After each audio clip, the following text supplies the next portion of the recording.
अस्सलाम वालेकुम दोस्तों, मैं हूं अजीम महमूद और आप देख रहे हैं मिस्टर इंजीनियर।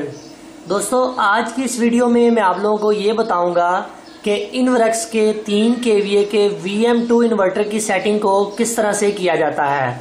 जी हाँ दोस्तों, आज की इस वीडियो में हम यही सीखने वाले हैं कि हम अपनी मर्जी के साथ इस VM2 इन्वर्टर को किस तरह से ऑपरेट कर सकते हैं। तो दोस्तों, वीडियो को शुरू करने से पहले मैं तमाम नए आने वाले दोस्तों से ये गुजारिश करूंगा कि अगर आप लोगों ने हमारे इस चैनल मिस्टर इंजीनियर को सब्सक्राइब नहीं किया हुआ तो इस सब्सक्राइब बटन के ऊपर क्लिक करके हमारे चैनल को सब्सक्राइब कर लें, ताकि आपको रोजाना इस तरह की अच्छी अच्छी वीडियोस देखने को मिलती रहें। तो दोस्तों, चलिए शुरू करते हैं।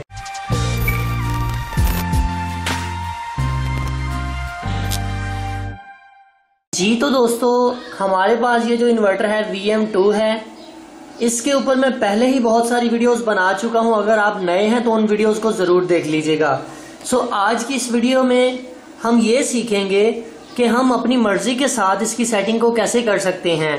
मिसाल के तौर पर, अगर मैं चाहता हूं कि सारा दिन मेरा सोलर चले और शाम के वक्त वॉबडा यूज हो तो उसकी सेटिंग किस तरह से की जाती है, या मैं ये चाहता हूं कि मेरे पास वॉबडा की 220 वोल्ट की सप्लाई अवेलेबल नहीं है, ये सिर्फ सोलर के ऊपर चले, तो उसकी सेटिंग किस तरह से की जाती है।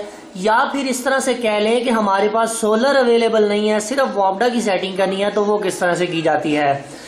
तो दोस्तों, सबसे पहले जरा मैं आप लोगों को इसके बटन्स के बारे में बताता चलूं। यहाँ पर इसके 4 बटन टोटल लगे हुए हैं। एक एंटर का है, दाहिनी साइड से पहला एंटर का बटन है, आगे वाला डाउन, फिर अप, फिर स्कैप। इनके ऊपर मैं वीडियोस डिटेल से बना चुका हूँ, वो देख लीजिएगा।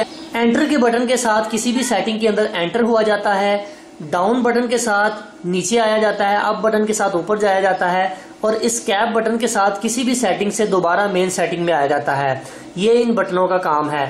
दोस्तों, यहाँ पर सेटिंग को शुरू करने से पहले एक चीज के बारे में आपको खबरदार कर दूं कि जो सेटिंग मैं करूंगा आपने भी वही सेटिंग को ही छेड़ना है। इसके अलावा इसके अंदर और बहुत सारी सेटिंग्स हैं, आपने किसी को नहीं छेड़ना। अगर आपने उनमें से किसी भी सेटिंग को आगे पीछे कर दिया तो आपका इन्वर्टर भी खराब हो सकता है, तो उसके जिम्मेदार आप खुद होंगे, ना मैं होऊंगा ना कंपनी होगी।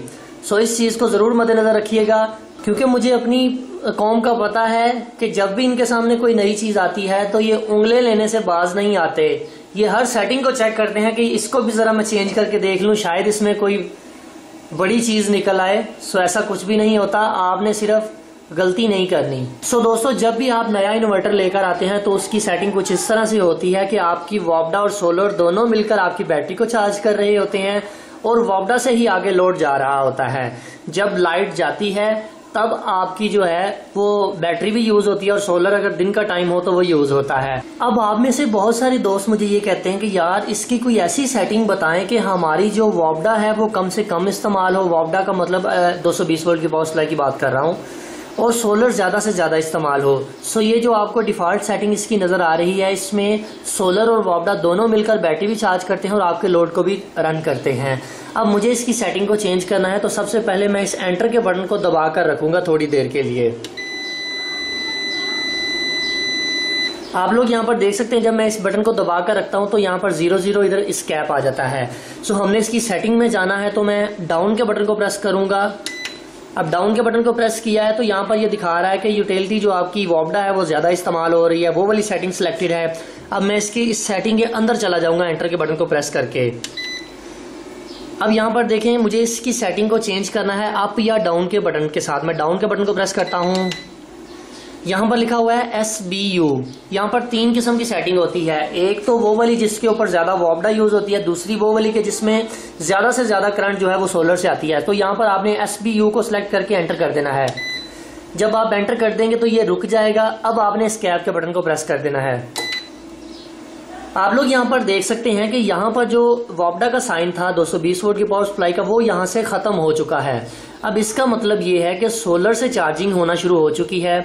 सोलर ही फर्स्ट प्रायोरिटी के ऊपर अब आपके लोड को भी चलाएगा और आपकी बैटरी को भी चार्ज करेगा। ये सबसे अच्छी सेटिंग है। अगर आपके पास ज्यादा सोलर पैनल लगे हुए हैं तो आप SBU के ऊपर इसे सिलेक्ट करें। उसका सबसे बड़ा फायदा ये होगा कि सारा दिन और सारी रात आपकी जो लोड है वो बैटरी और सोलर से ही चलेगा, 220 वोल्ट की पावर सप्लाई से नहीं चलेगा। मतलब आप यूं कह सकते हैं, अगर आप SBU की सेटिंग को सिलेक्ट कर लेते हैं, आप अपनी बहुत ज्यादा जो है वो सेविंग कर सकते हैं, अपने बिल में बहुत सारी कमी ला सकते हैं। अब इसमें मसला क्या होता है कि रात के वक्त जब आपका लोड ज्यादा चल रहा होता है तो इसकी बैटरी लो हो जाती है।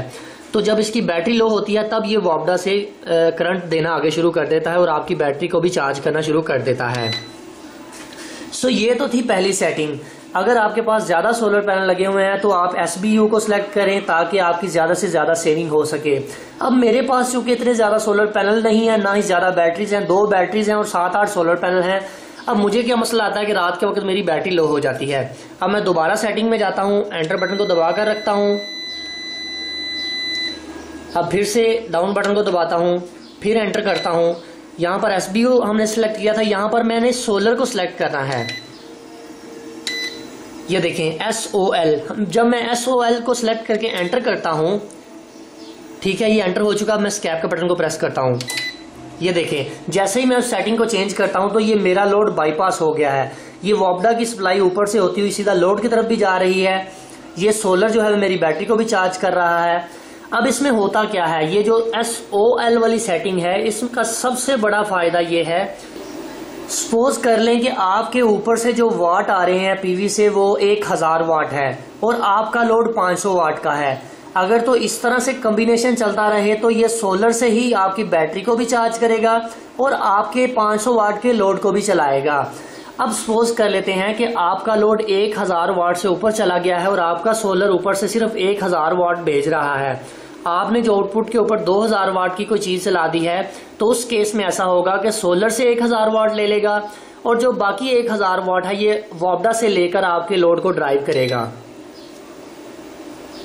सो मैं तो यही सेटिंग उन लोगों को सजेस्ट करूंगा जिनके पास कम सोलर प्लेटें लगी हुई हैं, वो SOL वाली सेटिंग को रखें। इसमें फायदा ये होता है कि 1000 वाट का अगर आपके घर में सोलर सिस्टम लगे हुए हैं तो 1000 वाट का ही अगर आगे लोड है तो ये सोलर से ही उस लोड को चलाता रहेगा।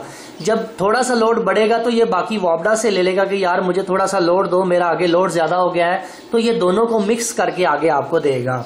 इस सेटिंग का सबसे बड़ा फायदा यही है और मैं भी अभी SOL वाली सेटिंग को इस्तेमाल कर रहा हूं और इसका मुझे काफी बेनिफिट भी मिल रहा है। सो अगर आप ज्यादा सेविंग करना चाहते हैं, आपके पास ज्यादा सोलर पैनल है, ज्यादा बैटरीज हैं, तो आप SBU वाली सेटिंग को सिलेक्ट करें, उसमें बहुत फायदा होता है। अब इसके अंदर और बहुत सारी सेटिंग्स हैं जो कि हम वक्त के साथ साथ डिस्कस करेंगे। आप ये देख सकते हैं 30 से भी ज्यादा सेटिंग्स इसके अंदर हैं। आपने इनमें से किसी भी सेटिंग को नहीं छेड़ना।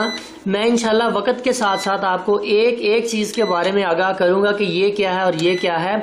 आपने किसी भी सेटिंग को नहीं छेड़ना, इस चीज का ख्याल रखिएगा, वरना जिम्मेदार अपने नुकसान के आप खुद होंगे।